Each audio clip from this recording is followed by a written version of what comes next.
Yogi ji, India today conclave के इस कार्यक्रम में वक्त ख़त्म हो रहा है, लेकिन आखिर में मैं आपसे पूछना चाहता हूँ ग्रेटर नोएडा के जेवर एयरपोर्ट प्रोजेक्ट के बारे में, क्योंकि पहले हमारे यहाँ जितने लोग बैठे हैं उनको मालूम है कि कोई मुख्यमंत्री नोएडा जाना ही नहीं चाहता था। उनको लगता था कि जिंक्स से जो जाएगा वो हार जाएगा। आप लगातार आते हैं और वहाँ पे इस वक्त इंडिया की सबसे बड़ी real estate story play out कर रही है। लगातार ज़मीन का दाम बढ़ रहा है, लोगों को बहुत उम्मीद है।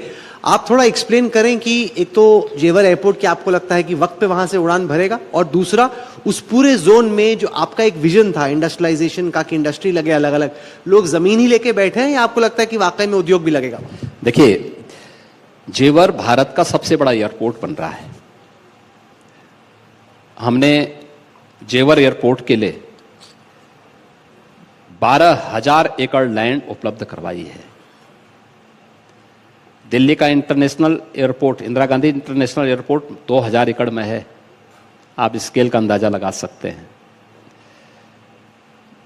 लॉजिस्टिक का सबसे बड़े हब के रूप में वह क्षेत्र डेवलप हो रहा है। नॉर्थ इंडिया की पहली फिल्म सिटी अवार्ड हो चुकी है। बहुत जल्दी हम उस कार्यक्रम को आगे बढ़ा रहे हैं।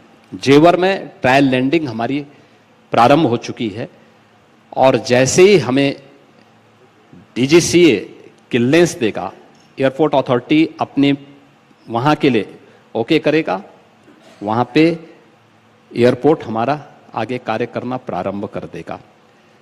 मेडिकल डिवाइस पार्क वहाँ बन रहा है, EI सिटी वहाँ बन रही है, एक इलेक्ट्रॉनिक सिटी के साथ साथ फिनटेक सिटी भी वहाँ एक बन रही है, अपैरल पार्क बन रहा है। ये बहुत सारी चीज़ें वहाँ पे बन रही हैं और सभी जमीनी धरातल पर बन रही हैं। और ये मान के देखना कि यह NCR का एक सबसे बड़े उसके रूप में आगे बढ़ेगा। हम लोग वहीं रहते हैं। हाँ। तो आप इसको अच्छे से बना दे, सबका फायदा होगा। नहीं, आप लोग पहले देखिए, आप लोगों ने पिछले 8 वर्ष में परिवर्तन तो महसूस किया होगा और आने वाले समय में और भी महसूस करेंगे। महाराज, आर्टिफिशियल इंटेलिजेंस से लेके डेटा सेंटर तक, धर्म से लेके मंदिर मस्जिद विवाद तक, आपने तमाम सवालों के जवाब दिए। आप यहाँ पे आए।